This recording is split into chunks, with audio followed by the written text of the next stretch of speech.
Against the Shadow Demon, it's not kind of a reaction thing. This is something that they've been planning, or that they have a planet opening here. Just go.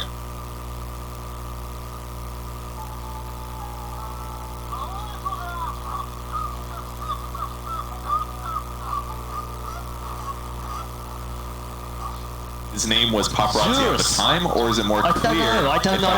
Dude, look, I'm still on the whole... Paparazzi played it at TI. Do you know, I don't care, because I still call him Maybe. 2 years after Somnus has been... other player? Yeah, so like... What is Somnus anyway? He's Maybe. Everyone knows him as Maybe. He ruined such a good game tag. His gamer tag Maybe was such a good game tag, and he just ruined it. And I think Paparazzi is a similar kind of fit. I kind of like that. Yours is like the god of the Eastern Sun or something, isn't it?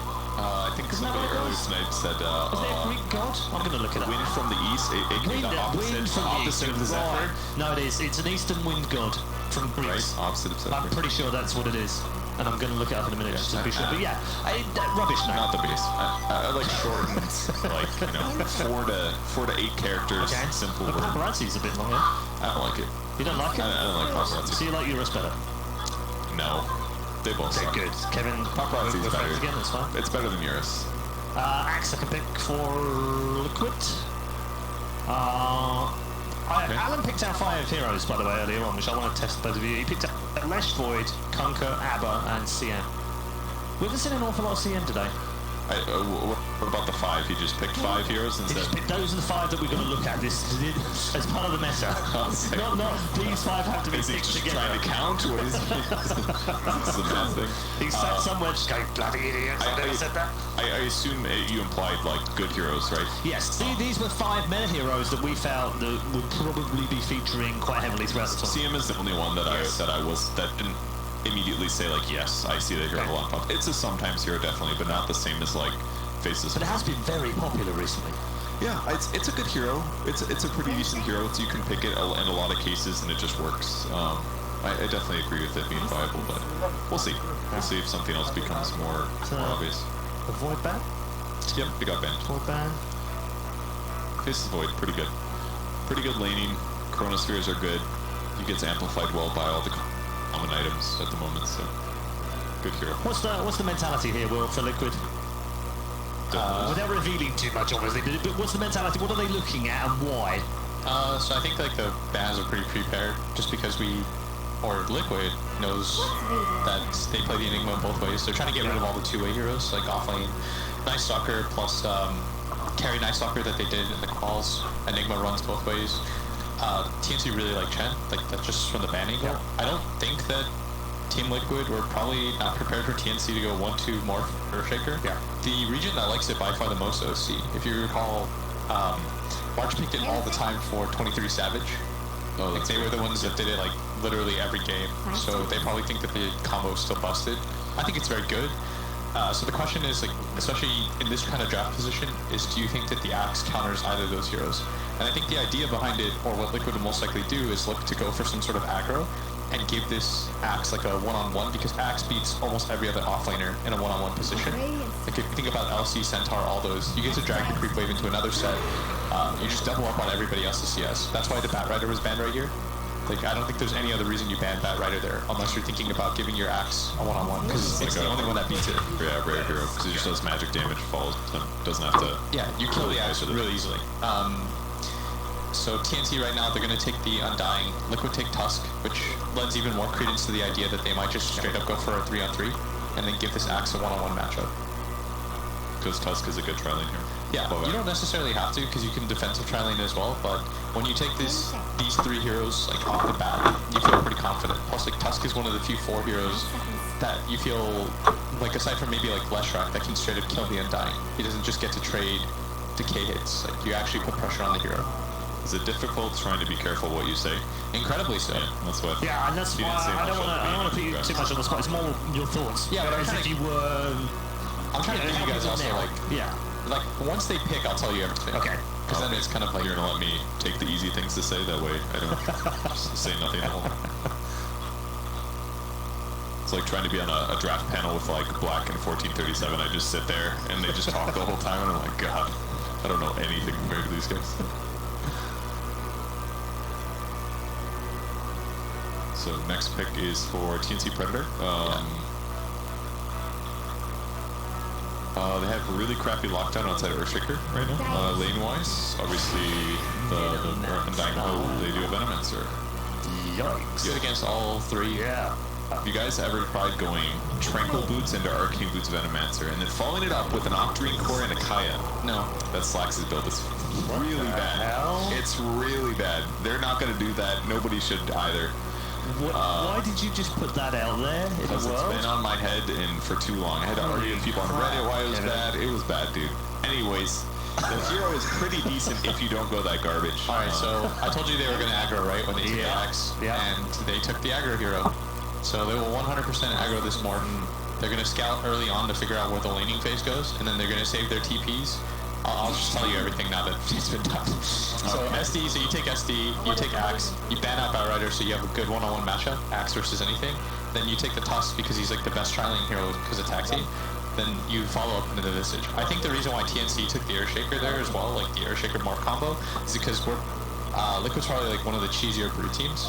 Like they'll take it first pick as like the overall 4th pick.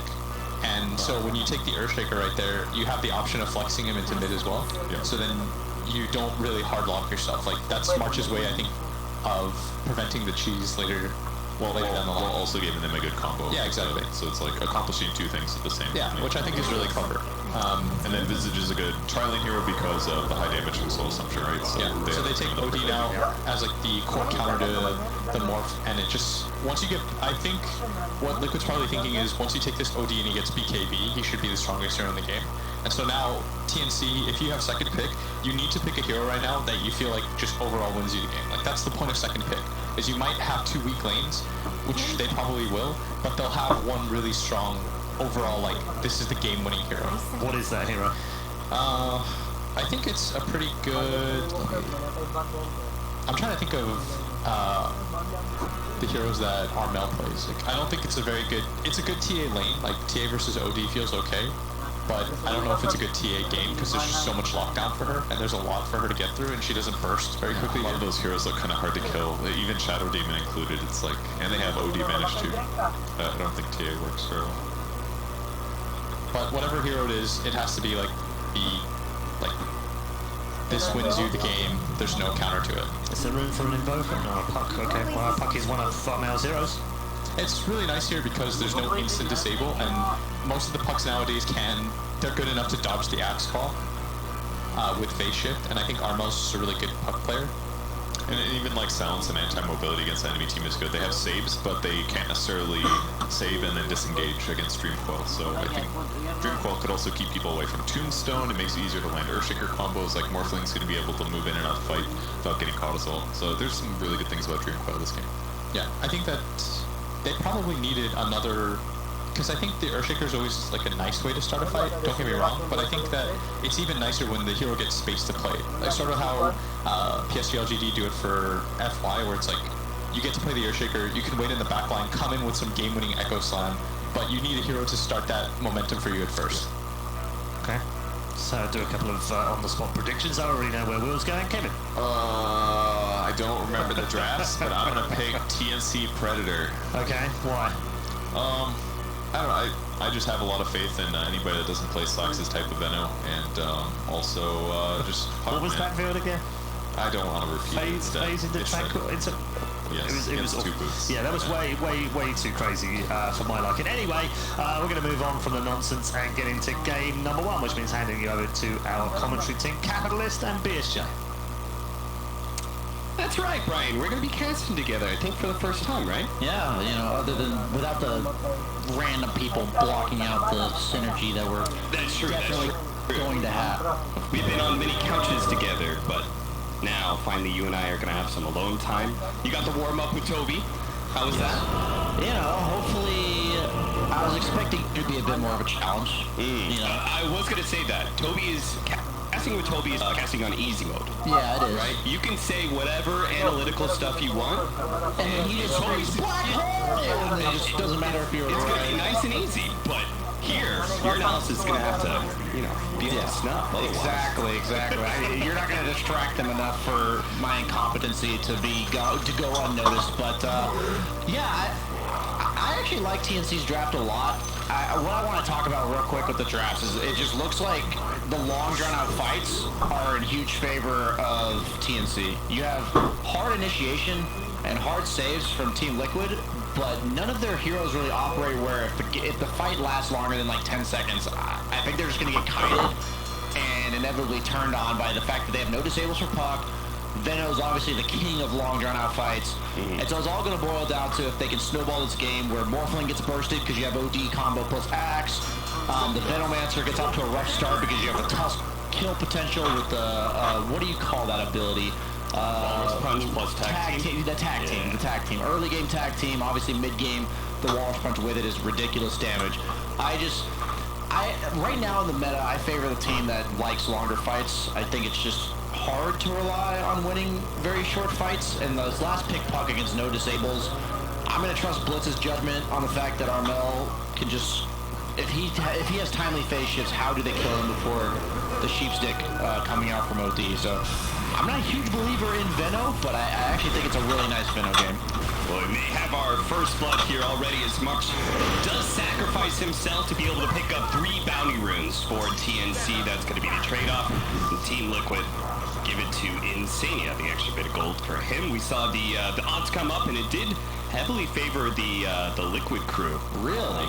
I did not notice it myself, but I'd consider this game pretty even. So either team that was like heavily unfavored, I'd be perfectly fine to risk it all down. I'm kidding. Think about this aggro Thailand that's coming out by them. I think she's been doing this to enable their safe laners, their off laners in the safe lane, because if you're against the Undying, it's pretty rough to be the Axe against an offline, or like an Undying plus a hero like Morph that can contribute to the kills once he's level 2. At the same time, though, I think Venomancer really likes this 1v1. Yeah. And Visage, I think Visage needs the early game momentum while Morphling can kind of spend his game recovering. So it's kind of weird to me. I think Venomancer loves this situation a lot, and as a Morphling, I'm not like happy, but I'm not content with somebody else making space for me. You know, Puck has a good game. Veno is a hero that's naturally going to turn this advantage into like early momentum. He pushes towers.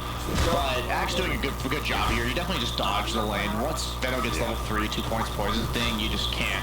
Versus no hero can sustain that. I think it's a lot harder, right? Because he's in his safe lane, so cutting the creep wave is there's a much smaller distance for him to take a lot of damage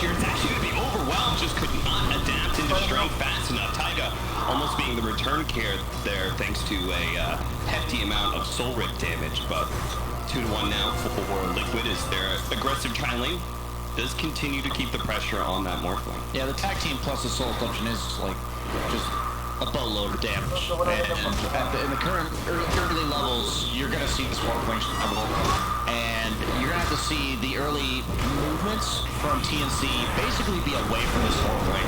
And the one way to deal with Undying, I think Tusk is a nice way. It's Tusk and Dazzle that come to mind. They're just two heroes that make you, when you activate tag team, when you use the poison touch, Undying actually has to run away. So these heroes actually can man up with the help of their teammates. And it just makes it hard to plan. Your job is to literally walk at them, as you're seeing here, and he just dies. Yeah, he just gets popped. Just like that. I think another good addition to that is they're both skills that do physical damage. Yes. Undying is pretty low on armor. Most heroes lack the ability to do enough physical damage early on. Yeah.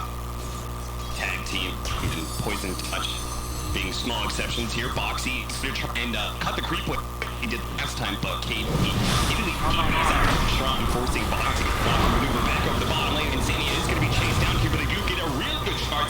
Blocking and Gabby trying to linger away. Insania surviving just a bit longer. Tims is not going to be able to chase him to the tower. So again, another successful bout there for Liquid as they bring down the carry Morphling. Yep. This, as a core, something we don't talk about very much, I think, as casters, is carry players have to know that half their games or more are just going to be crap lane. And you won this game as a Morphling, first rounded it, so you're going to have a rough start. You have this Morph Shaker, and he's going to be able to have this time in the mid-game for recovery. It's perfectly fine what's happening right now. They just have to, like, slow down the bleeding. You can't just keep feeding over and over again. Eventually, you have to have the time to catch up. Mid lane is pretty heavily favored for the puck, and the big thing about Veno in this game is it's really hard to play Blink Initiators versus Veno, and Axe is their primary sort of catch. I think they have to build pipe, and I think it's probably going to come from the Visage. Yeah, it's just weird for me. If you keep neutering this Morphling, I think it's good for the game plan on Liquid, but this Veno, I'm just imagining going to be a big mid-game problem. They're not going to be able to fight him with this Veno War combo, but I may be underestimating the Visage. Sharks blocked in, tag team, slowing them down time after time. It's nice little combos that they have, whether it's the disruption with the illusions, later on it's going to be the Visage familiars. There's a lot of things to be able to play off of this tag team and the Sharks blocking. Yeah, this tri-lane never ceases to be scary. Their damage is all ability-based, so it'll just keep coming and pouring out. Do you think TNC should swap course here and try and put Veno in this lane, or do you think they're happy just winning basically two other solo lanes? It looks like Armel's going to try and finish off this OD. Mickey fighting with the Fairy Fire, but it's not going to last long enough. Yes, the imprisonment, he walks away from the coil. He is going to be fine. Yeah, the problem is when you tri-lane like this and you lose the other lanes. Oh no, he spotted Fisher.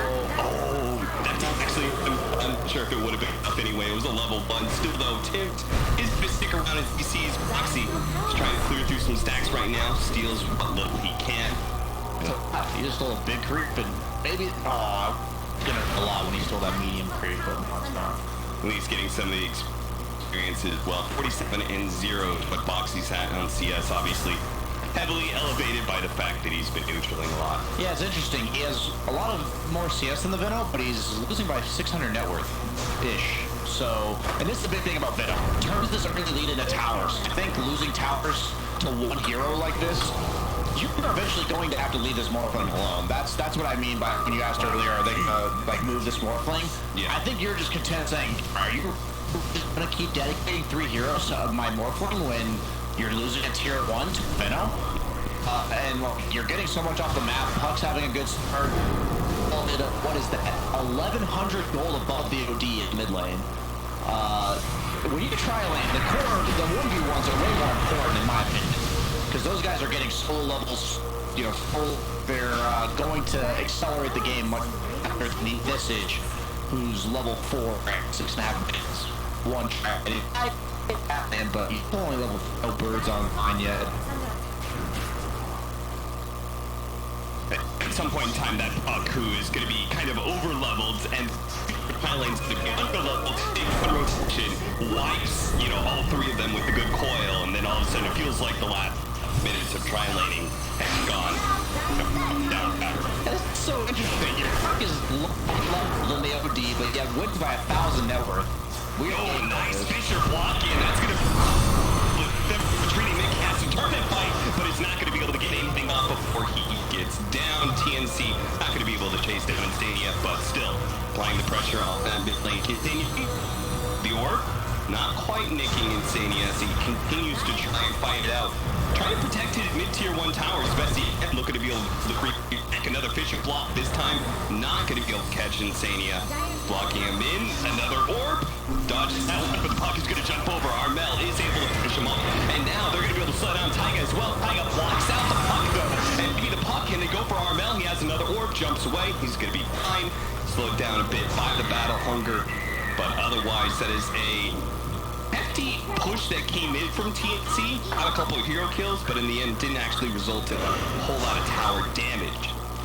Yeah, earlier in the last series, we talked about how like Spectre having free farm doesn't really mean much for the first 10 minutes of the mid game. Like, your Spectre's not going to have a massive impact with phase some other item, right? Sure. But this Venomancer, level 8, took top tower. The big deal about taking that tower, right? It's like a gateway tower to taking mid. Suddenly there's a ton of pressure on mid. He has boots of travel on Venomancer. Lanes are going to be shoved. You have so much space for the Morphling being created. You're seeing it like slowly but surely the net worth. All the cores on Radiant are climbing.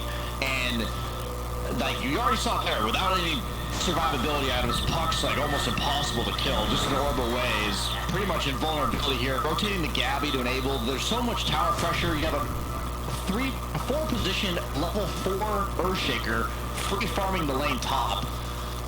Just the map control you get from having a Venomancer have the start that he has. One of the most impactful heroes with just levels, and that's why it scared me initially, the 1v1 for Veno versus Axe that Liquid chose to.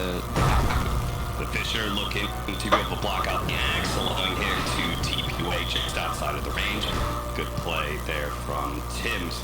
I like the fact you're talking about the back pressure, I know also the defensive element, right? This is a very unique hero, and then it's an agility hero that can actually defend towers very well, right? And most of the time we're thinking about their centaurs and those are going to be heroes that can just stand in lane, but Veno's got this nice dual pressure where he's protecting mid tower, simultaneously getting a little bit of chip damage.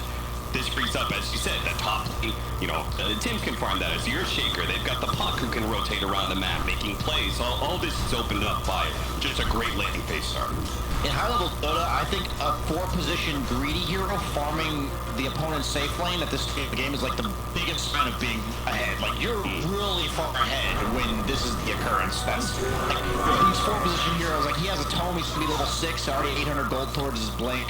And that's at no cost of a core. Like, nobody on the core side of TNC is offering to give this Earthshaker a better game. It's like he's just occupying this free part of the map, and now, you know, this comes top and cuts some waves. They're going to have a lot of pressure on the mid tower with this catapult. And as you said, like, when Venomancer at this stage in the game plants himself in a lane, if he's alive, that lane is like a dead zone in terms of the opponent can do anything. You can't fight into these wards, you can't push into the wards, you're constantly having to put your tower against the wards.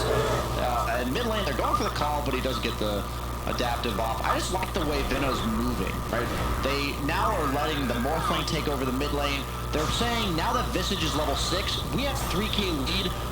They're not going to get anything on Team Liquid. He moved his priority from pressuring to what you said, right? He's just going to defend his tower bottom, put the wards there, and say, yeah, try to push into me. He's going to force Team Liquid to have to, like, 4-man dive him here. That's what's going to have to happen. I expect Puck to always have a TP ready for the bottom lane. He does. Has the Veil complete, really good synergy with the rest of his lineup. It's just very natural what TNC is forcing out of Liquid. They're forcing Liquid's hand. I don't know how it's better word. The map is getting smaller and smaller for Liquid. They need to take an objective somewhere to be able to open it up. And sadly, they just will not be able to take that safe lane tower very easily. So, from your perspective, BFJ, what do they need to do to break this deadlock that is currently happening from TNC? That's what I'm saying. Like, they're forcing the hand on the side of TNC. Like, they know that when you're this far behind, natural rotation is to go to the opponent's safe lane tower. That's like the easiest tower to take. And so KP, being a very good player, has planted himself in his lane, and he's like, okay, Morphling's gonna farm mid, like, we can always collapse all 5 heroes on mid. The goal for TNC is to be able to have 5 heroes at all 3 towers, and now that it's like this bottom, it's like, Liquid just has to brute force it somewhere, but so you're saying like maybe Liquid needs to go for like some sort of good smoke game that surprises the Veno, or maybe wait for the Axe Blink if he's going one, which he isn't. He actually went for a hood. Yeah. Oh man, it's like, just, you know, you ask like what is Liquid's plan? I don't think they have one, and I'm not like blaming. I'm saying they don't have a plan right now. They can't do anything at place right now. They have to wait for some more farm. Yes, and while this is happening, Morphling's just working his way towards the Yasha Ags. I mean, that's just the dream, right? You're gonna have probably around a 20-minute Ags on Morphling. Yeah. And suddenly this hero that you slaughtered in the laning stage is gonna be, I think Morphling with Ags with a Shaker on your team is probably the most powerful carry in the entire game at that stage. Yeah. Some would say that's a broken combo. Yeah. I mean, they first rounded it for a reason. Yeah, nobody else is like first rounding Morphling except when you pair it with a Shaker. Yeah. There's a good reason for that. The heroes you first round are heroes that, despite how good or bad their start is, they're gonna do the job in the game, and that pretty much the only time Morphling can do that is, even if he's countered, is when he has the Shaker. Alright, well, TNC, it staved off the pressure long enough at that bottom lane that they eventually just made a rotation themselves. Punished Taiga, who so painstakingly set himself up to try and catch out the puck at some point, and ends up getting caught. Now they're able to pressure the bottom tower while simultaneously defending mid, thanks to KP's Boots of Travels, which I think is, you know, I haven't seen like a ton of Venomancer in this current meta, but I think it is like a nice twist. We're seeing lots of Boots of Travels lately, and Boots of Travel Veno looks really nice. Mark is going to get caught trying to get some aggressive boards down, and good ice shards does come out from Taiga.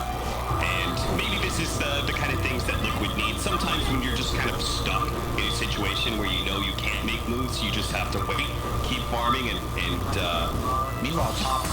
Yeah, look at this. Sharp Jet, that's going to be Coil catching out the Axe. Axe just going to turn, kill whatever creeps he can. He's dead. I'm going to be as concise as possible with this analysis. They took bottom tier 1 on TNC. That makes it really hard for bottom tier 1 to be taken by Liquid. So that forces Liquid to play top, which is like, no tower there, you're in dead man zone, like you're alone. And suddenly there's Ganking's level 11 Axe, and it looks like he's just feeding. And that's like such a forced play by TNC. They're executing perfectly their lineup. And now you see the movement by Liquid in the mid lane. Going on Puck, but that's a Puck with no stuns. Did you guys get the Baldur's Punch? That will finish him off. So Armel does die. KP does get a decent ultimate off. That Poison Nova's going to make sure the rest of Liquid is going to be chased away. Taiga tries to go for a cheeky tower now, but that's my problem with the Liquid lineup. They have this Visage hero, but once you get these kills, now what? That's my emphasis. Is they have so much damage just to throw you with the Undying, the zombies, the Venomancer DOTs that you talked about. And this is all before TNC's hit their power spike. And usually you can't really go bots on Veno because you're like, your job is to push towers and defend towers. And usually you kind of like feed though. But since he had such a good start, he didn't have to buy any of these like 4 staves or these types of items that keep him alive. Boots of Travel is just a way to enable himself to be in any lane he needs to be in, whether it's defending, whether it's pushing the lane. And let me tell you, if you want to understand where to farm on the map, if you're like trying to practice this as like an off-lane pace setting type player, this has been a flawless performance by KP. He's recognizing, he's shutting down Liquid's objectives, and whenever Liquid's objective taking is shut down, he then proceeds to go to his own team's objectives and say, okay, we need to push here, do this, like show up to these kills. He's been everywhere on the map, and Venomancer, not really a hero you think like this hero takes over the game, but I mean, I think this has really been a Venomancer show so far. Like everything in this game has been dictated by the pace this hero sets. And he's going really good enabling items for his Morphling's timing. He has the Urn going into Solar Crest. I really like the lining up of timings that TNC is setting up here. Halfway to his Axe already. Should be about 20 minutes like we said. And then, I guarantee the way I've been talking about this game, there's going to be like some random throw and they're all going to die. And everything I said just doesn't matter. It is one of those situations where Liquid is kind of checkmated when it comes to moving around the map. They're just forced to let TNC farm up. But all of that could get thrown away by TNC just making one mistake when it comes to a team fight, getting a little aggressive, pushing into a high ground without vision. Something like that could You're just against kinda throw XOP, away. so you could easily get like 3-man called and just blown up. And that's something that I think if the Veno continues to itemize properly and just be positioned correctly on the map, that's never going to happen. But like you said, one false step and there absolutely is potential to just immediately throw this game. But Earthshaker already has a blink dagger 17 minutes in the game. And that's the effect of Veno that I'm trying to emphasize. He's not a hero that you see taking over the game because he's like 8-0, you know, almost godlike, highest net worth in the game. Everyone else on his team, the Morphling that was crippled, now the #1 net worth in the game. Earthshaker, 4th position, has a 16, 17-minute blink dagger. That's what the impact of having this Veno hero is and everything that he's done in this game. He reinforced bottom, TP's in the mid, pushes that out a little bit. Now he's up at top lane, joining the rest of his team, going for this kill onto Boxy, who's going to be saved for a moment here by the imprisonment, but he's just going to come back to his doom as he's far too slow and far too low to be able to get out. So TNC, That was smooth. look for a few more kills. Thank you, thank you. 77, but certainly not an even game as TNC holding a 5,000 net worth lead and controlling most of the map. And look at that, our Boots Travels returned. Armel, boop, shows up to the bottom lane, deals with the creep wave that's pushing in. Koifa's gonna get 0 damage on that tower. And it's very, very soon, Liquid's gonna lose their mid tower. And once they lose their mid tower, like all semblance of map control is gone on this team. This is the best Dota I've seen so far today. Like in terms of this is just tier 1 Dota in my opinion from TNC. Like it's just everything. The way I envision tier 1 Dota is like it's like this is exactly how a perfect game would look for this lineup, and how they itemize, how they're playing the map. Like the fact that Puck now has bots, he can kind of take over the dangerous farm while Veno plays with the team. He has a solar crest. Everything just, all the pieces of the puzzle are coming together so nicely. Gabby, what's his status on the axe? Oh, he went Manta. Interesting. So he went more of this like luxury farming item. He's thinking that he wants to delay out the game a little bit longer, I think. Like he wants like a 7 or 8K net worth lead rather than the 4 or 5K before he starts fighting. Do you think this is as a result of them just being so successful in controlling the map? He's like, I might as well take advantage of all this space that we have. Yeah, I mean, Veno and Puck are just unkillable at this moment, unless Veno oversteps, but unless that happens. Tiger not quite in that Walrus punch thanks to the Dream Call coming out from Armel, but the point forward from Mickey. He wants to be able to win this fight, but can they actually do it with the KP? Milo throwing out the poison over, hammer drop, and not quite finishing off any of these heroes. Foxy coming in fast, does have the battle hunger, speeding him up, a nice ward block. Easy Mickey, but they can't kill him. He gets away, to the fountain he goes. All of TNC retreat, except for Armel, who has nothing to fear from a Liquid who has expended every single bit of resources they had to finally try and get a good fight, and it ends up getting them 0 kills. That's just crippling. Like I said, you need to kill this damn Veno. And that fissure block was insane. Like the soul assumption, just not quite enough damage. That value belt of strength and bracer, I mean, Oh yeah. holy moly, you just had to get that kill. Like it's not like you win the game with that kill, but that's a necessary step 1 to the process. Yeah. And Would have alleviated a little bit of pressure on the map. Maybe you could have gotten a bit aggressive. maybe get a tower, maybe Yeah. get a Roche or something, because you have this Visage hero. Get better bounty control. They're going to be able to find Boxy here as they make a smoke up into the triangle. Now Mickey is here, does have the imprisonment. They've already used the shrine though. The snowball is going to try and pick up the axe instead. He managed to blink himself away. That's perfect for Armel. Now with the axe right next to the OT, they get a beautiful dream call. They're going to try and run him over. Disruption. Bottom the game bit of point, but there's Tim's entering in with a blink dagger. Echo slam to finish off the 2 cores, and a Fisher to be able to block out the Captain Insania. And look at that KP immediately TPing up to the top lane. They are giving Liquid absolutely nothing. They will not take any damage on their towers despite that split push from Koifa. Win the fight, defend your towers at the same time. This is just beautiful Dota from TNC. Yeah.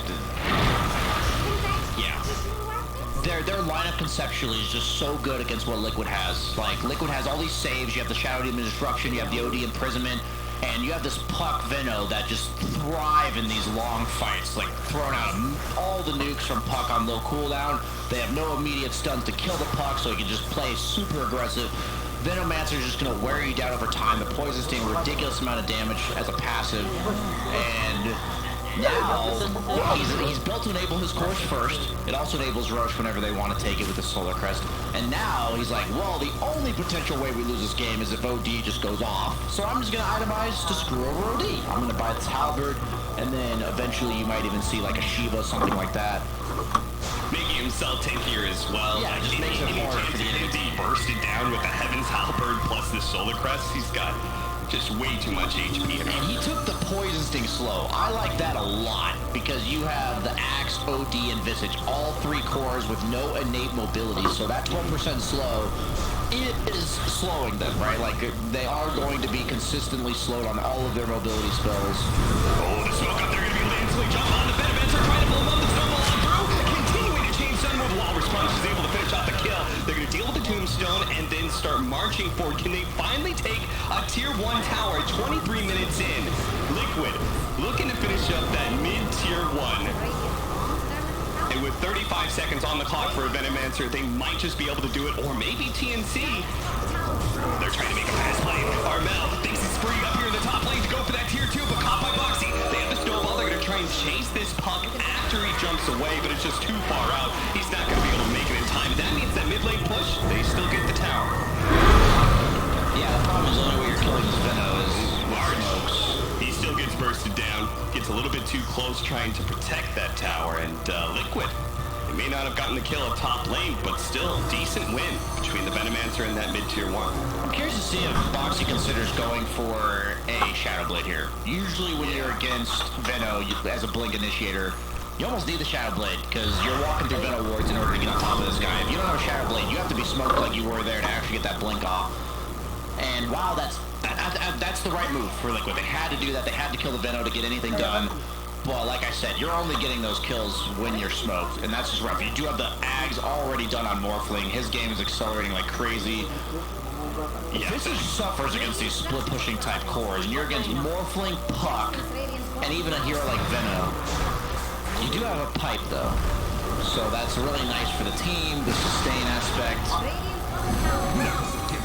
Let's say 5 minutes from now. Okay. Maybe less. We've got BKB on the OD. Can Mickey carry this game for them? He can carry, but it's going to be off the back of some boxy, like 2 or 3 man call. Right. That's what it has to be. Like I said, once he comes out of BKB, these long fights are so in favor of TNC. So it's not really in the OD's capability himself to make it so he can destroy them during the BKB. Right? You need that good initiation. Yeah, you need why the Shadow Blade is all important for Boxy. He has a BKB queued up. Okay.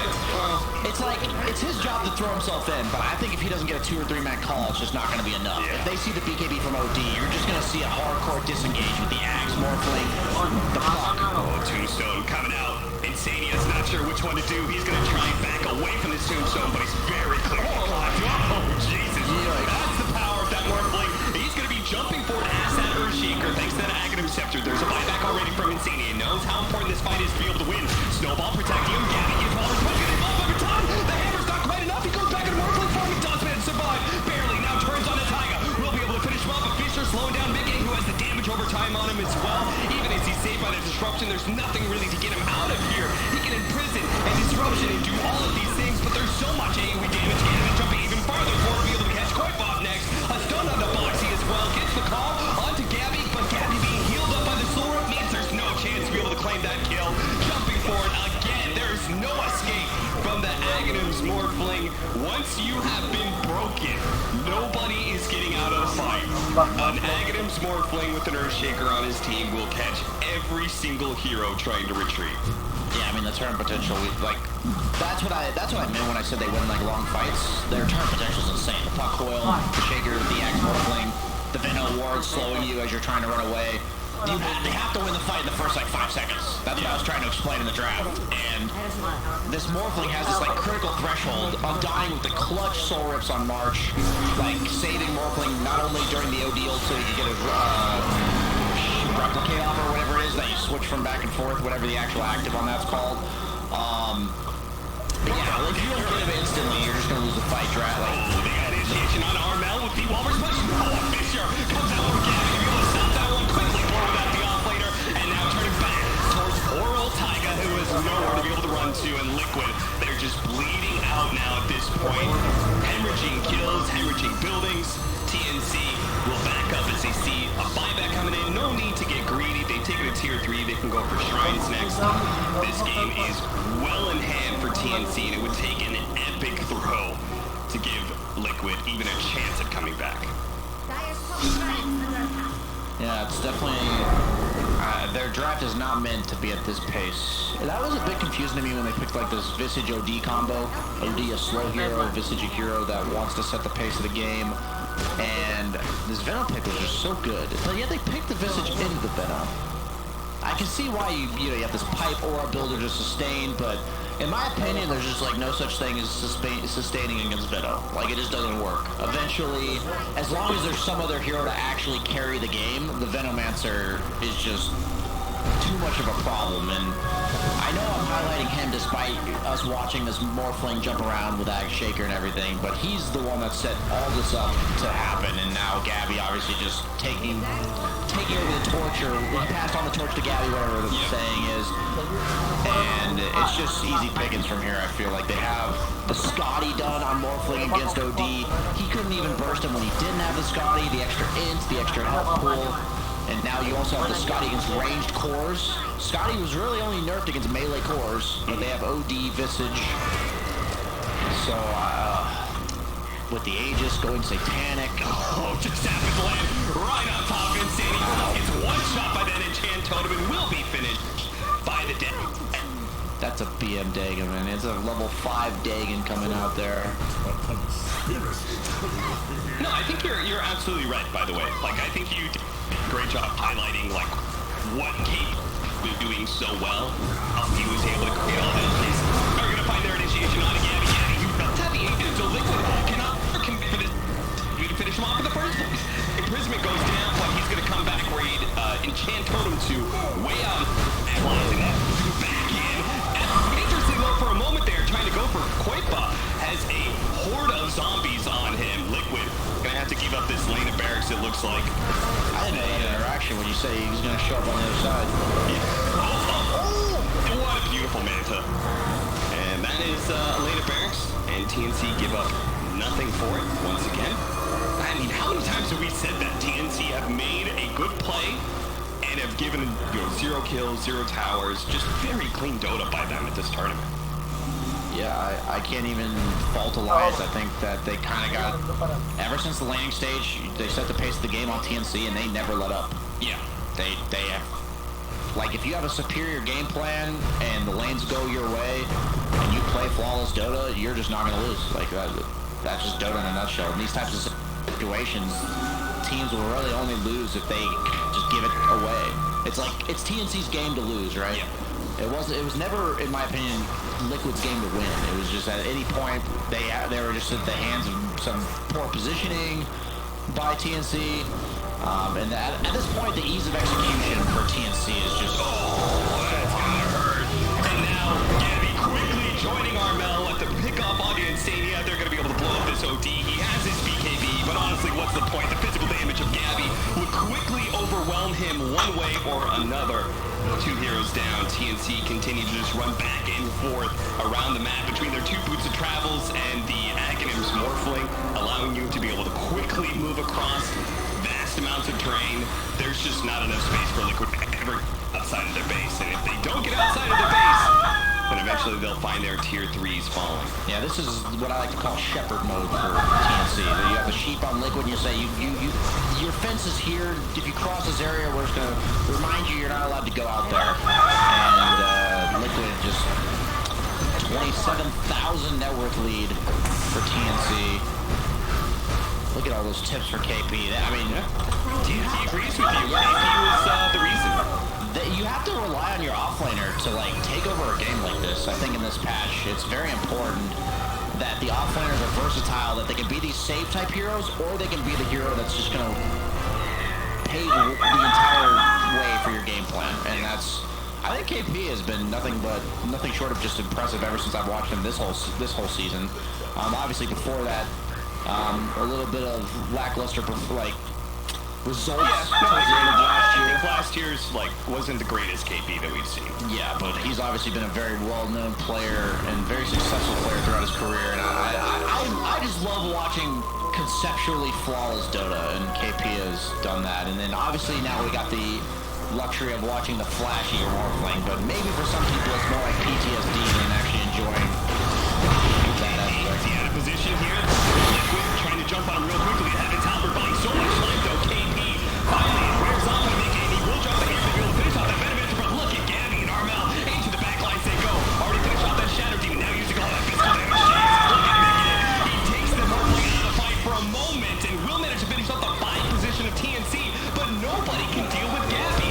Neither can they deal with Armel. They just don't have the disabled to be able to rock him unless this call from Foxy. They don't have a whole lot of damage to be able to follow it up, especially as the Echo Slam coming in to be able to finish off some of these heroes, making it with a buyback, looking for any kind of kill to be able to claim Act to the Morphling instead. He will be able to get the imprisonment. Looks to Armel. Armel jumps away. Tim's, he's trying to get out of here. Point Dagger's not going to be up in time, though, and he will fall. Liquid finally get an okay fight for themselves, but that's only because they had 2 different buybacks on their 2 cores. Of course, right as I talk about that, Veno gets caught out and, has to buy back. I thought they were going to win that fight anyway. Yeah. Once Veno got caught, just because he got his ult off and they were taking so much damage, but the sustain from the Visage is proving to be a bit of a nuisance, but it might just be a little too late here.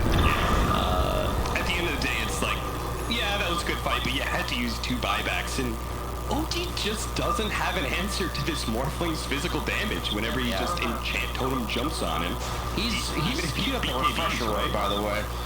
Yeah, indeed. That might be the play. I can't even fault that at this point. You might just need double BKB, double ult, but this is a dieback from Mickey. That's an Ag's coil, and they try and snowball save him. He's going to go in here, and he does have the Blink Dagger. Blinks away, but the Blink follow-up from KP. Tries to hit him with the Gale. Doesn't quite land, though.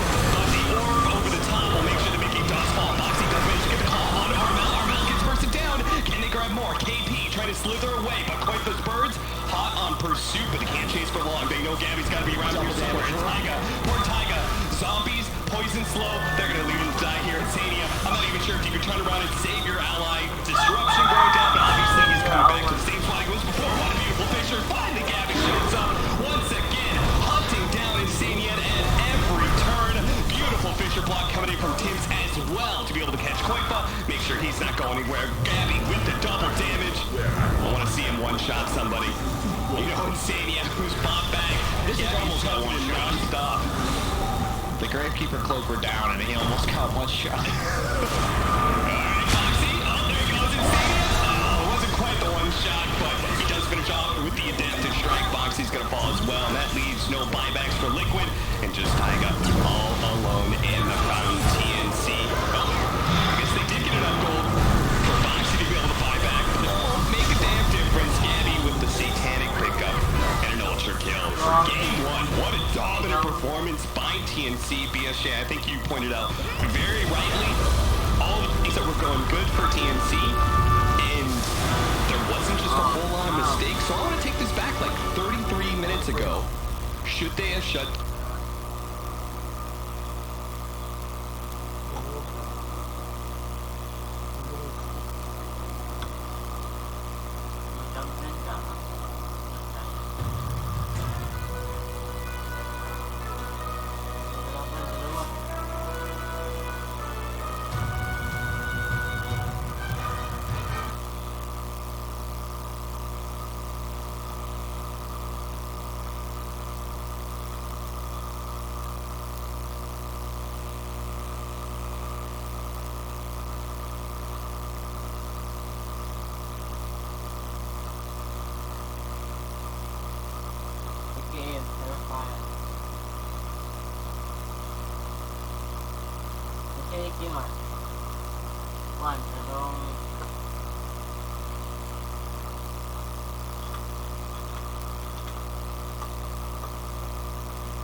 turn to pick.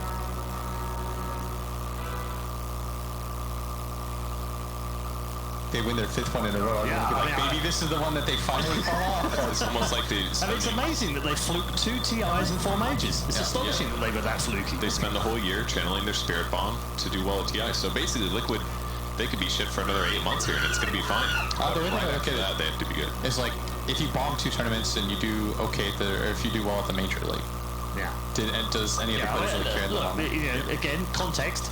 Finished top 4 at the first major of the year. Pretty much guaranteed going to TI. Yes. So, I mean, you're trying to take a long-form view, and really what the rest of the year is trying not to, like, mentally tap out, because it's so easy for lineups. You get a rough start like this, and it's so easy to just, like, blame and start to get really down on yourself. So this is where you have to treat these games what they are. Try not to get into your own heads too much. Were they guilty of that before, do you think? As the Alliance squad? Did they get a little bit mind-screwed themselves sometimes in the drafts?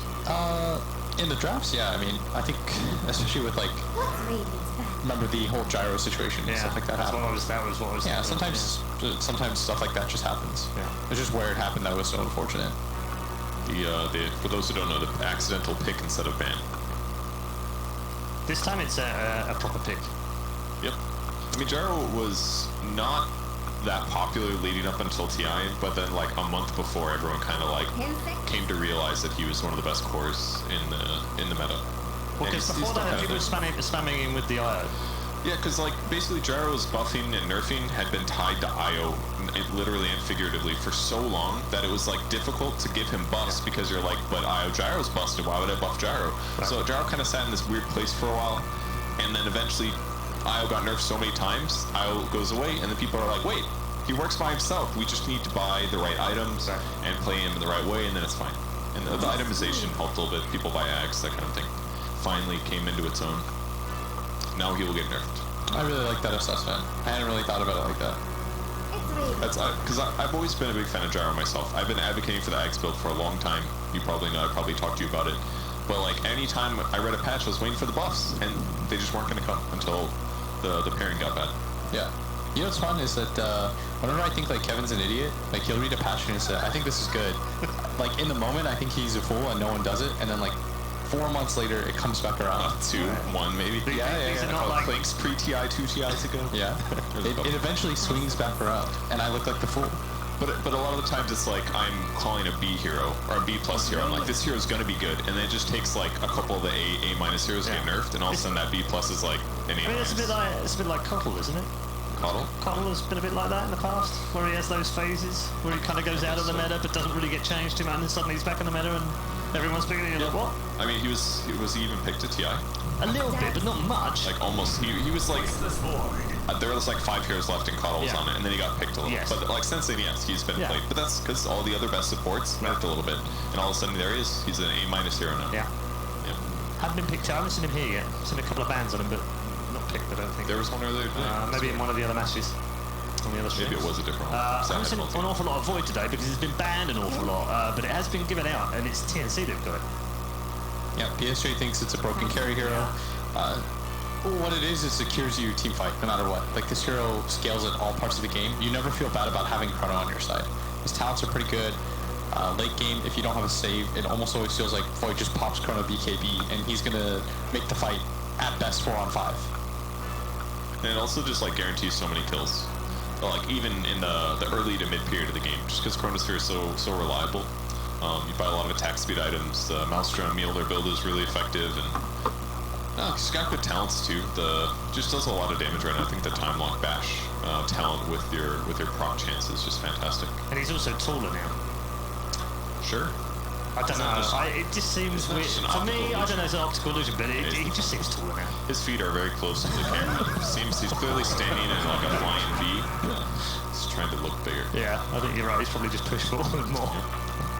It'd be weird if they changed his height all of a sudden. I don't know. I mean, he looks bigger than Ogre right now. Yes, he is not bigger than Ogre. Which is why I said, like, just I don't know why. How did he get so tall all of a sudden? Anyway, Centaur on the other side for Liquid.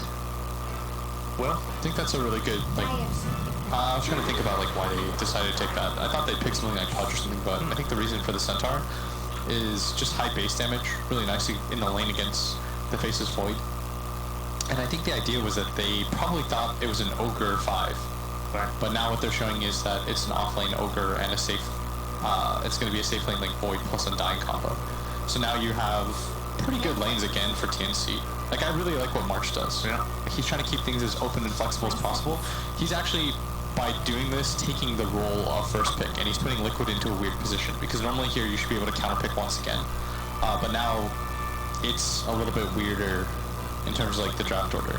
Because now TNC once again get to pick like their overall game win hero while putting Liquid into a weird position.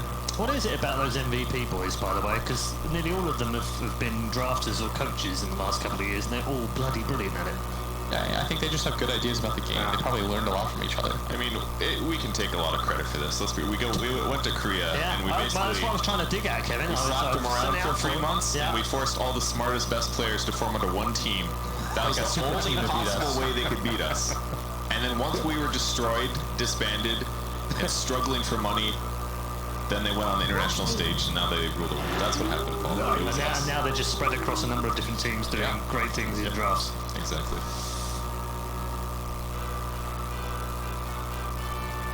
Okay with the Lycan? It's very good against like Undying Lina, low armor heroes that are anti-mobile basically, because you can run them down. That aspect is very good. He's also pretty survivable, so he should be able to lane mid semi-good. We don't really know if the Lina's mid or fork. Obviously, for Lina, very, very popular in China. She's got really high base armor right now. Good right clicks can be effective too. I don't know how it does mid against the Lina. I'm guessing it'd be semi-okay for Lycan. And a Grimstroke final pick for Liquid. Okay. Grimstroke with homing missile can be good. What else? Decent with Rubik too. The anti-mobility is really fantastic too. The ultimate should stop time walk. Is that correct? If you're latched to somebody, you probably can't time walk. Because it should be a leash. It functions like other leashes typically. 10 seconds. I might be wrong, but I think that's how it works. The other thing, it is actually it's a support that actually is decent against killing Voided lane as well, because you just use your Inkswell and then you throw the silence on, get the stun fall, blast afterwards. It's like one support hero that can easily set up on Void. Maybe not super easily, but with some levels you can. So between Grimstroke and Centaur and Rubik, they have burst potential, they've got wave push, and they can lane against the Void. Although maybe he'll just be fine, who knows, but the option's there. What's the winning hero for TNC here, Will? So it's most likely going to be a Lycan. They could do Lycan mid. They could do Gyro mid. So you're playing up against either of those two. I think there's a pretty decent chance that it's going to be. Oh, it's an Alk. Then you probably do Gyro mid so that you can at least pressure. Unless you feel comfortable going for 50-50.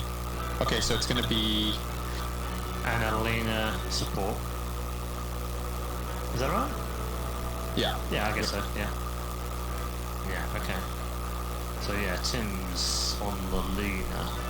I kind of like this because KP as an Ogre Magi is basically able to plant his giant character model in his lane and get tons of farm and basically be a little bit difficult to kill. He's going to be a pain, isn't he? Yeah, especially against Lycan. Lycan's not going to be able to do much damage because he has so much armor. So if Gyro's there, it'd be easier to kill him, but if it's Lycan, as we suspect, then KP should be able to just buy the defensive items he wants and try to make his team win the early mid fights and then buy that time for Alp to become the monster that he is. Do you fancy TNC for this killer? Yes, it is very easy to predict him this time because I've seen with evidence that they play very well. Good Dota players, easy prediction, TNC Predator. Well, yeah, actually, funny enough, I do like TNC's lineup a lot because I think that the Alk is probably going to outpace. I could see a world though where if Liquid gets the first Roshan and they're able to get map control around mid tower, I could see it, but I feel like they might be a little bit too far in the line themselves. time to join our commentary team who are waiting to bring you game number 2, BSJ with Capitalist. That's right, TNC, they have shown, if you guys have been watching some of their drafts heading into the qualifiers, they've shown some interesting stuff. They've brought back Underlord, they've done Safe Lane Night Stalker, and here they're going to pick up an Alchemist after already having a Faceless Void, and our panel likes it quite a bit. BSJ, what do you think? I am a little fearful for this pick. Up until that point, I thought their draft was like way better overall. The one concern I have about this Void pick is that other than Lina, you have no D push against this Lycan Gyro combo that just like this really strong mid game, and Lycan obviously offering all the push. So I'm looking at this game similar to how I looked at the Alchemist game earlier, and that's just that if they can snowball the objectives on the map for Liquid before the Alchemist BKB, which comes after the Radiance, their lineup looks really good. But if TNC is able to hold the fort, I don't see how they can scale against Alchemist Void. With the Ogre Steroid, he's not only going to have the Bloodlust, but he's also going to have probably a Pipe, a Solar Crest, a Crimson.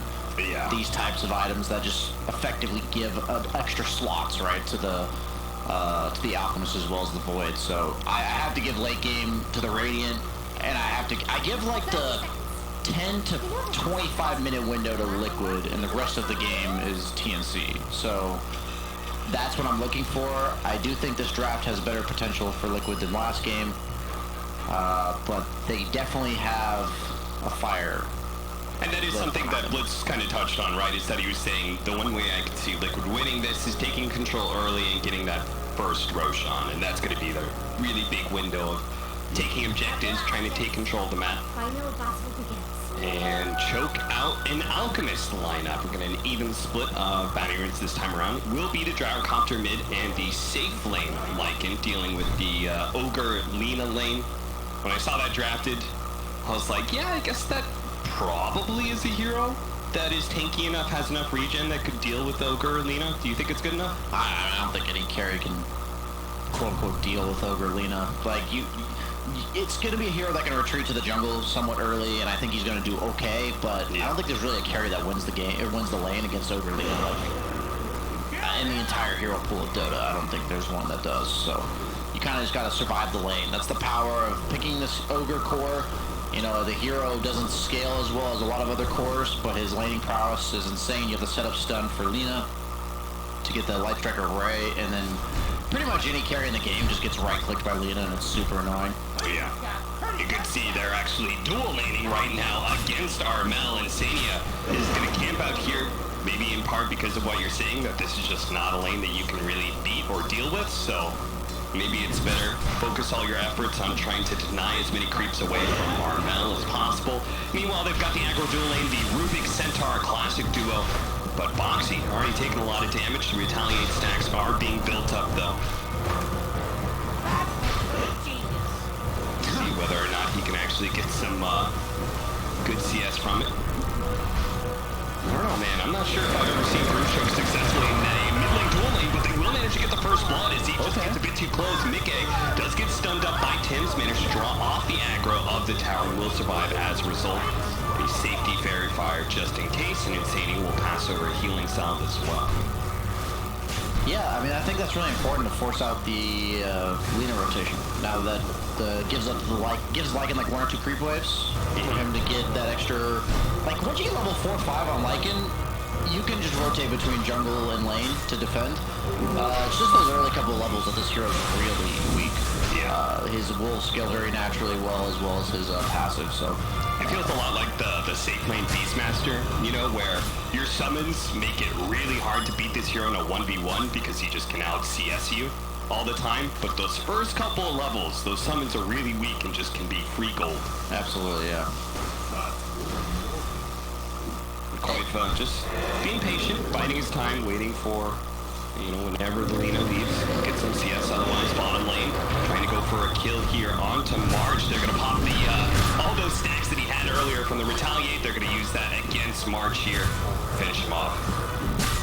Earlier today, we saw a true 1v1 between an Ogre and a Lycan, and pretty much what you just said happened, where the Ogre won early and the Lycan just naturally scaled better in the lane, but that's not really going to be the case here because Ogre's been free farming with the aid of the Lina. Like, this isn't a true 1v1, right? You've been given a nice head start on the Ogre, and I think that's just going to prolong his advantage and thus pretty much securing it until maybe Lycan 6 where they can look to rotate.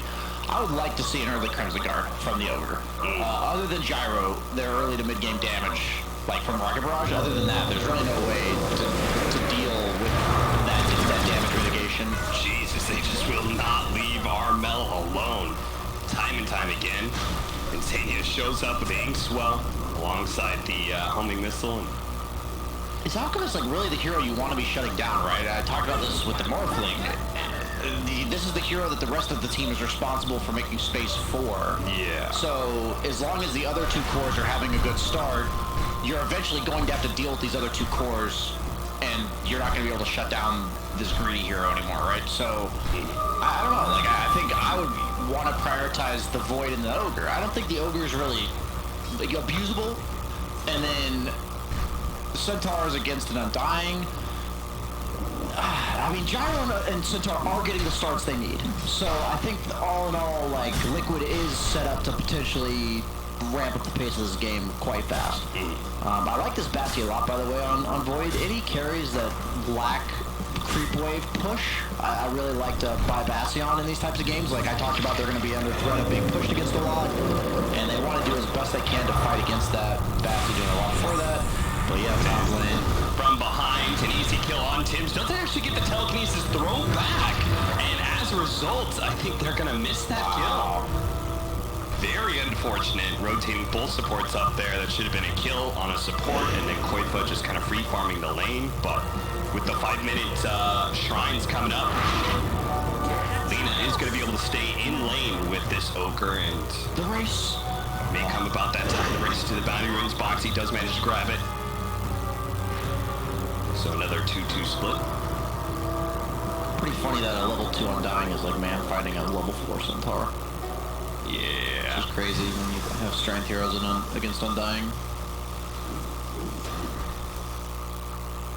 0-2, but TNC holding that slight net worth lead. Now they're putting both supports again here in this top lane. They're going to try and go for the Inkswell stun onto KP. Can't get out of range. Koifa joining them a bit. Managed to get the Wolves body blocking until the LSA comes in from Tim's. And back to farming it goes, and they're just going to leave Boxy alone in that. I guess in that bottom lane, they've given him enough space. Enough levels that he can contest with the Undying a little bit better. This serious green from the Ogre, by the way. I don't know if you saw his item build. Like, I think he bought boots now because he had like 1,500 earlier. But I mean, yeah, he bought boots. I'm like a little confused because I think your lineup's already very greedy. You have Alchemist and you have Void. I'm not saying to not buy a Midas on Ogre, but maybe go like, you know, Phase Bracer Midas or something. Yeah. Something that would allow you to use that advantage to dominate the laning phase a little bit more. And now you've kind of thrown away your advantage, I feel like, against this Lycan, who's now putting a lot of pressure top. You do have the Lina to D-push a bit. I'm not 100% sure I don't like this. I just, usually, based on what I just saw last game from KP, I'm surprised to see such a drastic shift in, like, mindset. He's definitely saying, like, I want to be able to farm up. I want to be able to scale better late into the game, but they don't really need that. With and Void cores, I don't think they have to worry about late game too much. Yeah, to be fair, once the mid game rolls around, he's not going to be hitting a creep for like the rest of the game. So he does need the Midas, right? Because that allows him to still gain net worth over the course of the game while pretty much just becoming a nuke and bloodless bot. But with the Phase Bracer, like, you wouldn't be chased away by these wolves. Like, yeah. In return, you'd be right-clicking the wolves every single time. Trying to farm up the jungle as much as possible. Make it add some stacks. Spotted out by Insania. Okay. And they will take them away from TNC. This is supposed to be the recovery for the Alchemist. Of course, Alchemist does have other options. The triangle is stacked up for him as well. We saw this earlier where the opponent team was taking the Alchemist stacks. Now, this needs to turn into, like, somewhat early objectives. Sometime before maybe 12, 13 minutes, they need to take a couple tier 1s and not only be slowing down the Alchemist timings, but also be slowly but surely cutting off the map. Because even if Alchemist gets a Radiance, if the rest of his team is stuck getting nothing on the map because Alchemist is taking all of the limited farm that there is, then you can deal with just an Alchemist being farmed. But you have a Void going Midas, you have an Ogre going Midas. So who's moving where, in your opinion, for Liquid? You're saying we need to take objectives. Whose job is it to move out of their lane and to put that pressure to start? I think it's 100% gyro rotating. It's just a matter of if he wants to go to the Lycan with Lycan ult. I think I would go away from the Centaur because Centaur contributes to the fight without actually being there.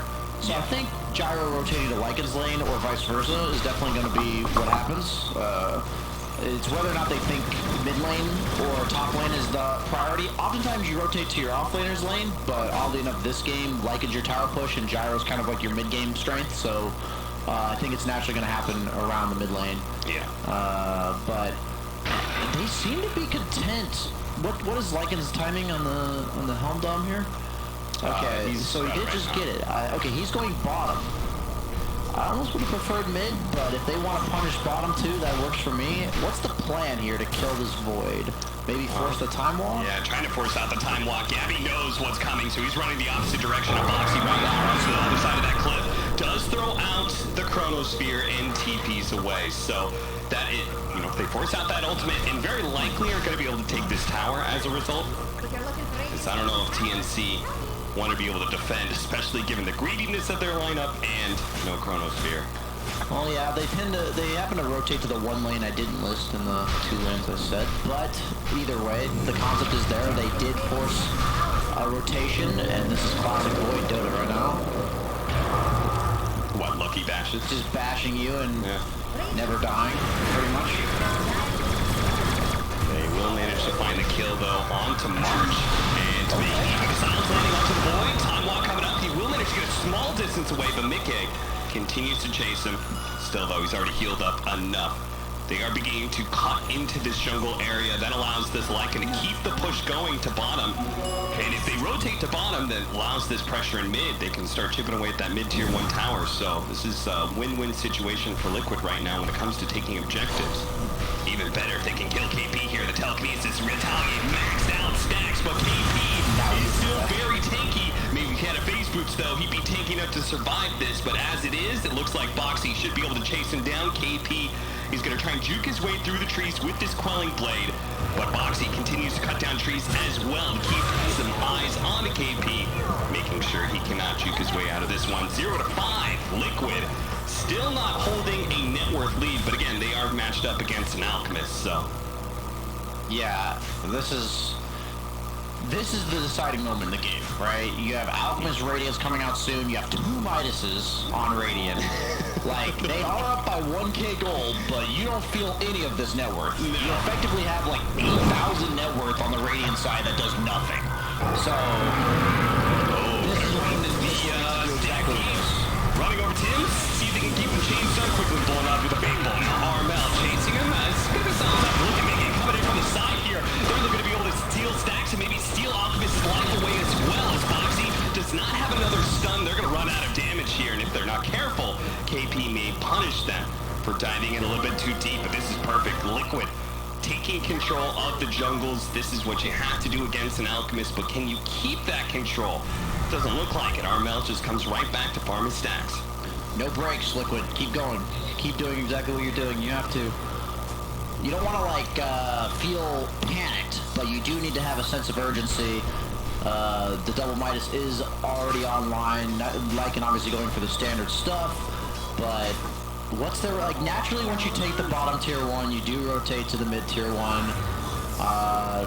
But you need more than just Jagger. Like, they need to have the fine balance of not too many resources, but enough to get the tower.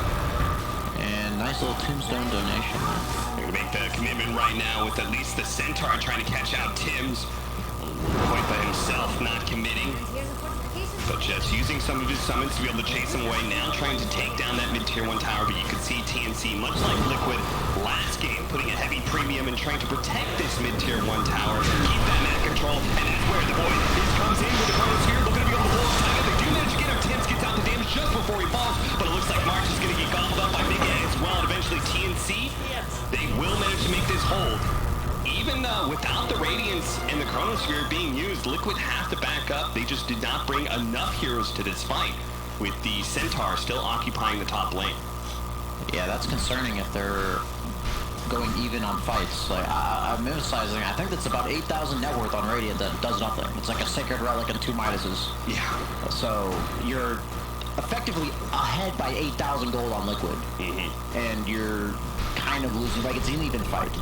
And like we said, this game doesn't get easier, so they need to just keep fighting. They need to force fights while there's no chrono. Yeah, it's a little surprising that KP and Gabby were trying to force a fight at top lane. It looks like KP's going to get run down. Yeah, that's a little peculiar. Does hit the LSA on the box.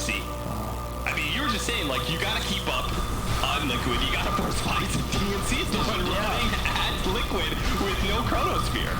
That was particularly odd. Now he's got a massive Titus. That hurts even more with the Ogre having the multicast. Is going for the Crimson Guard. Elected to go back for these like early stat items that I thought kind of should come before the Midas. But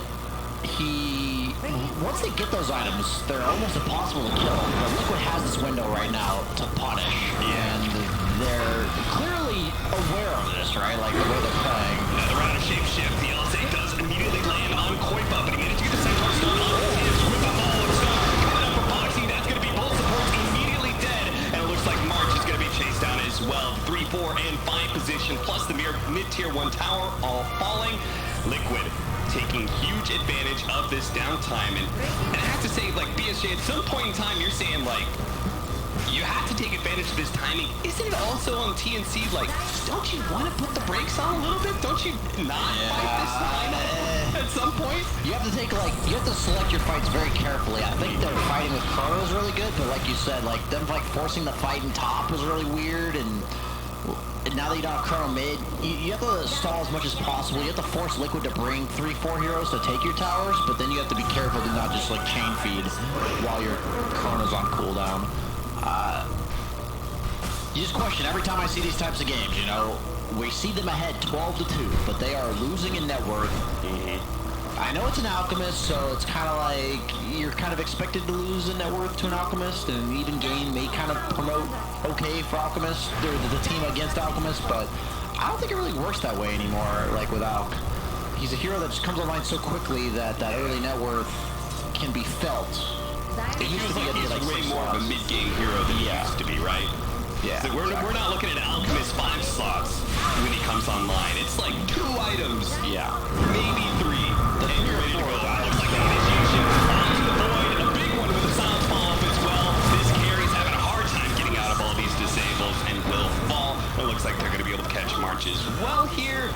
Taiga just keeps pace with him. And eventually slow March with no boots. It's everyone's so greedy, and poor March has to pick up the tab on everybody else. He still has to buy the wards. They're not winning any fights. They're not getting any towers, and as a result, he's got no boots for his feet. So yeah, we talked about like the way TNC played last game and the way KP played it. This is such a 180, right, from last game. It almost bothers me if they win this game on the side of TNC, where it's like, this is such a pump game, where they're like feeding relentlessly randomly on the map, and yet the game's even because they have 2 Midases and an Alchemist. You feel like they just shouldn't be able to win this type of game, right? Like, come on. This shouldn't be Dota. I could do this. Like, I could assemble 3 cores of players and be like, dude, just keep farming. They're gonna kill us one by one, you know. That's a North American specialty, right? Yeah, man. Like, we're gonna farm 3 lanes and feed. Like, this is what we do, you know. I wouldn't exactly model anything a team should do off of our region, but all jokes aside. Point Tim, this is one of those deaths where you just kind of run it down lanes trying to kill creeps, right? You're just trying to create some space. Yeah, they have the net creep. Oh, they're gonna be able to keep them locked in. The silence is gonna get there just in time before the time walk. This Grimstroke has been a bane of Void's life. Gabby just cannot get away, and I think Insania started off this game telling Gabby, hey, I'm gunning for you this game.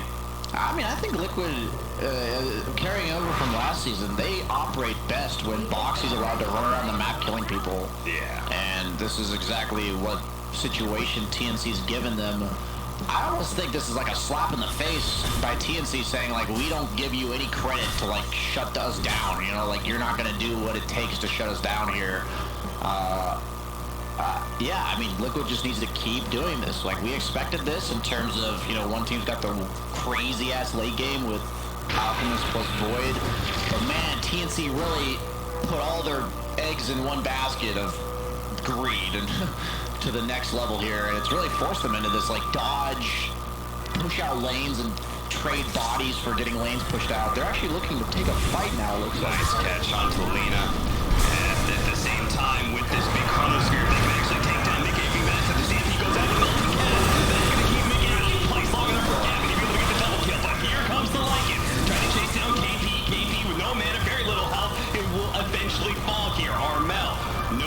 fun to use this unstable concoction until he spots him just barely. Does manage to get that one away. The stun does not implode on him, and Liquid will not be able to catch anybody, punish anybody for killing Mickey's gyrocopter. So a decent little fight there for TNC. I think well worth the trade-off for them.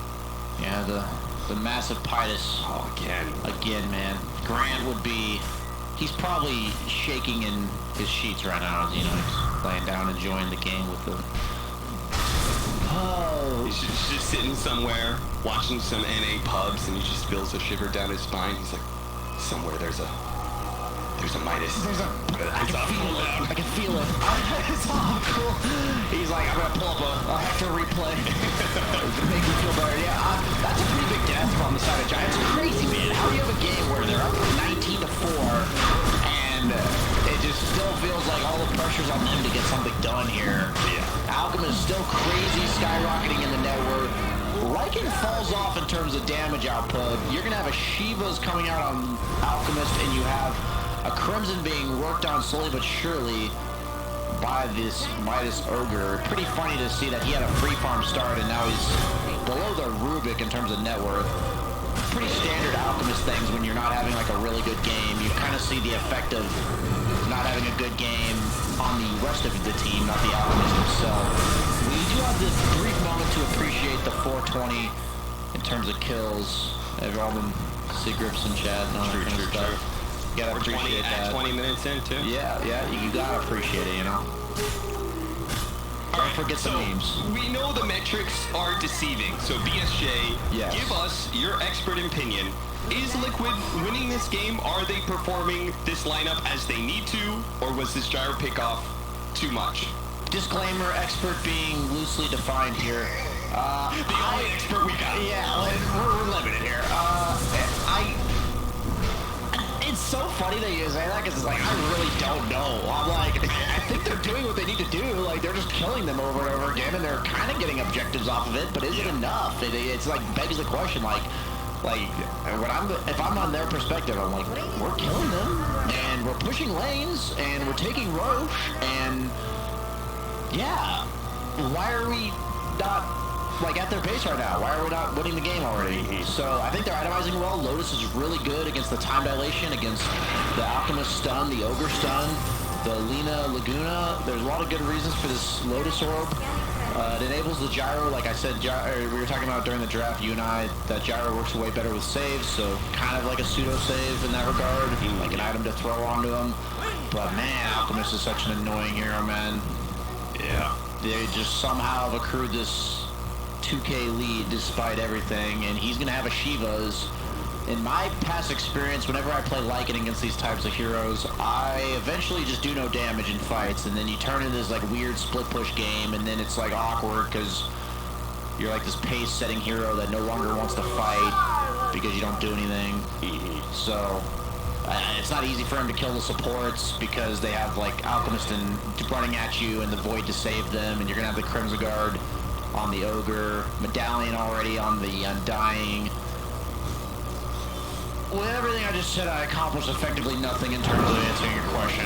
So. It sounds like to me, you're saying Liquid's slightly behind. I'd say like slightly. They just haven't controlled the map quite well enough. They haven't limited the pickups just enough. Yeah. And another slip up or two, and this game is very rapidly going to get out of their control. But yes, I would say one mistake in Liquid is SOL for sure here. Liquid is in control right now, but they are nice. Well, this is a pickup that not afford. Lycan does manage to get off his shapeshift though before the stun came in, and he will manage to run away. So if you can just keep vision of some of these heroes, the rest of the team can cut across, and they should be able to get at least one or two pickoffs here. The Lina is going to be protected a bit by the Alchemist, but here comes the rest of Liquid. KP does spot him, trying to slow him down. Stampede looking to be able to run down. The Lina does manage to get him. Jump forward from the Alchemist, going straight for Mickey right now with a buyback coming out from the Lina.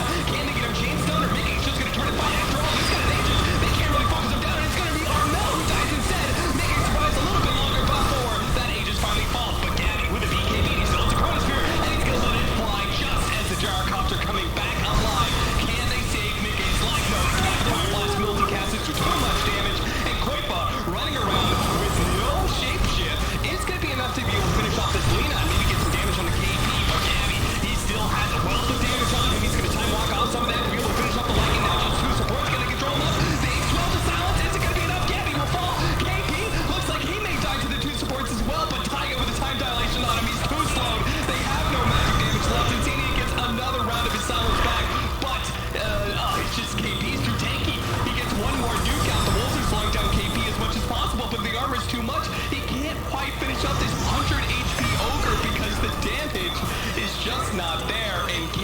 survive through it all, gets the double kill, and Liquid get wiped. BSJ, is that the slip up that was just one too many? That might not be. I think we're kind of still at the same point that we were like a minute ago.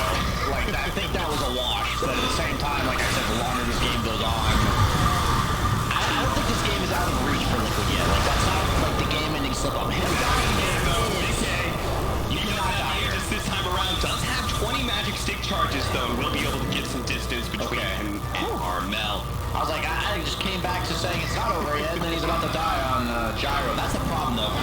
By the way, I was like, didn't BKB that last fight. He just didn't use his BKB, so he died. That was very strange. March, gonna get a rundown here on Koifa. You're not gonna feel super great about this usage shapeshift. You got a 5 position. Again, feels like Liquid, they need to be able to accomplish more.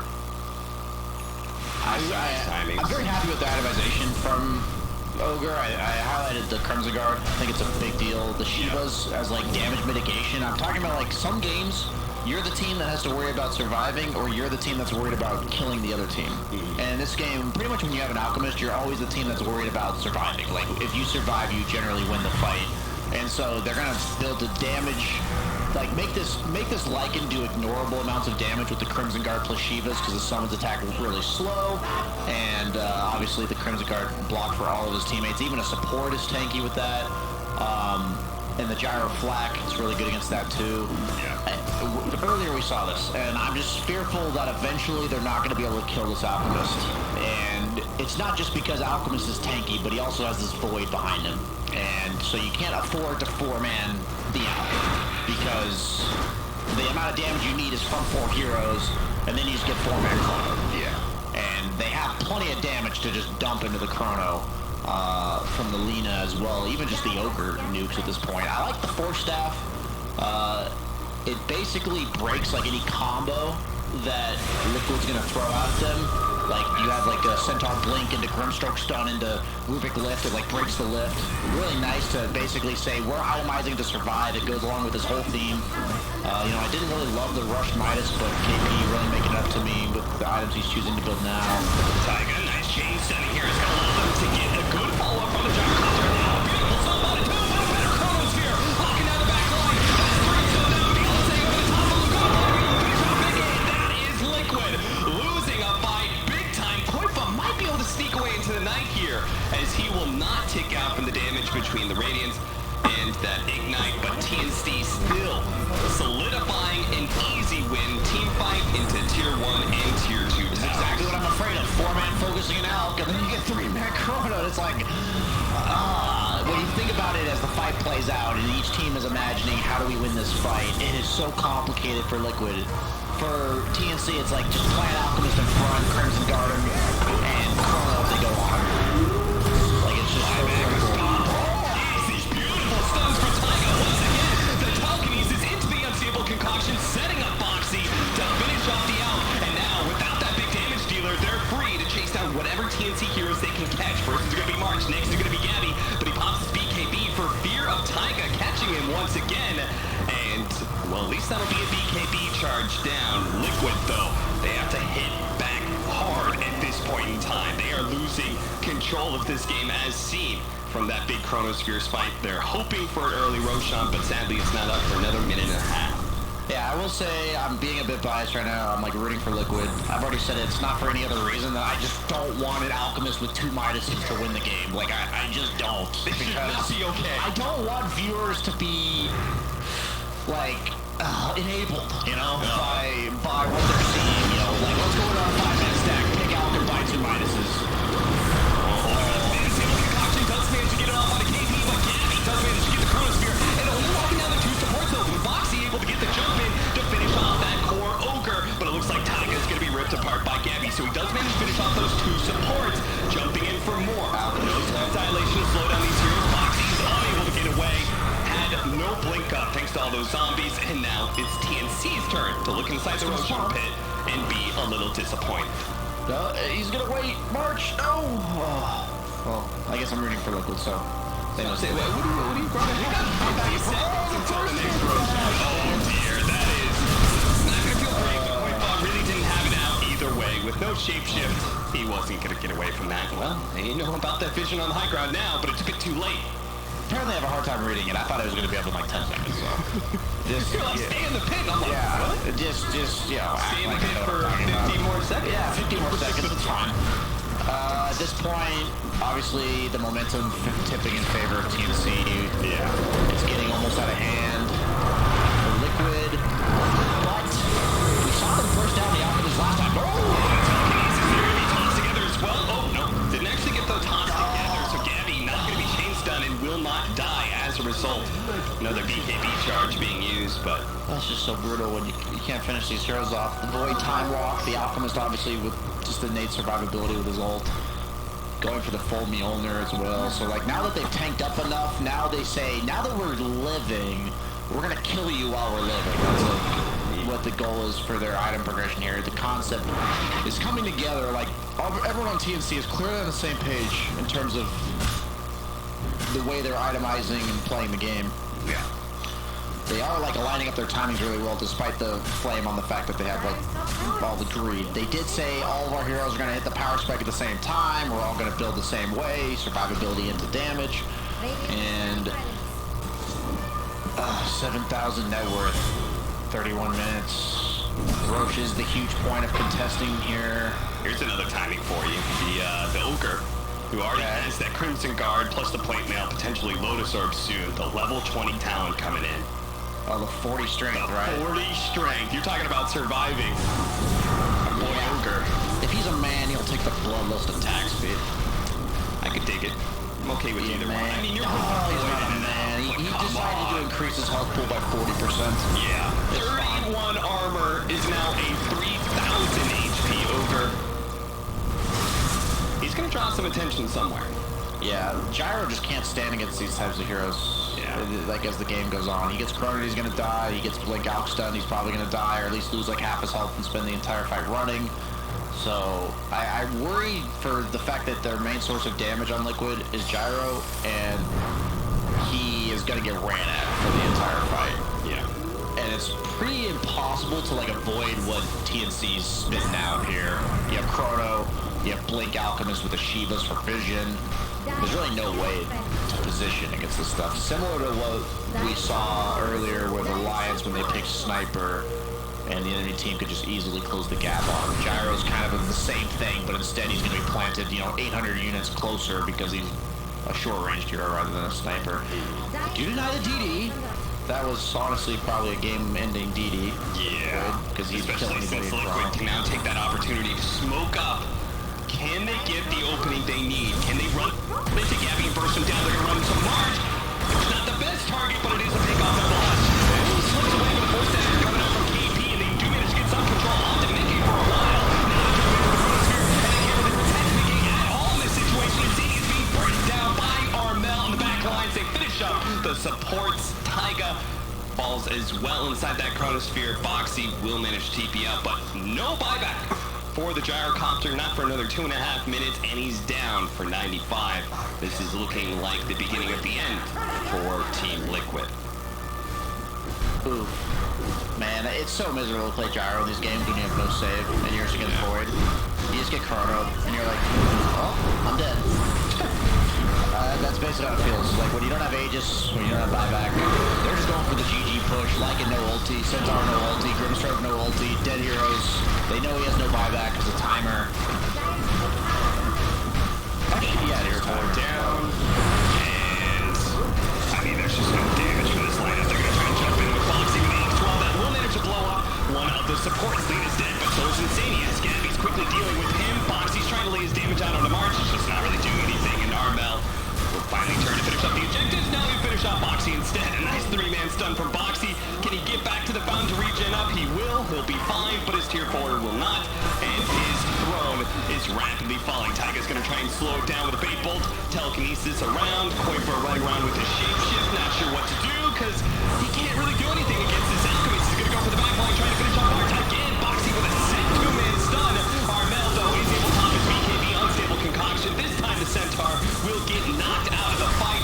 KB quite low, so Kuiper no longer having his shapeshift. Again, no real damage there. Same goes with Taiga. That was genius indeed. TNC A very clean game 1 and game 2 a bit scrappier, but their greed does pay off in the end with a 30-minute victory. Don't emulate this in your pubs, guys. But BSJ, I saw TNC build 2 Midases with an Alchemist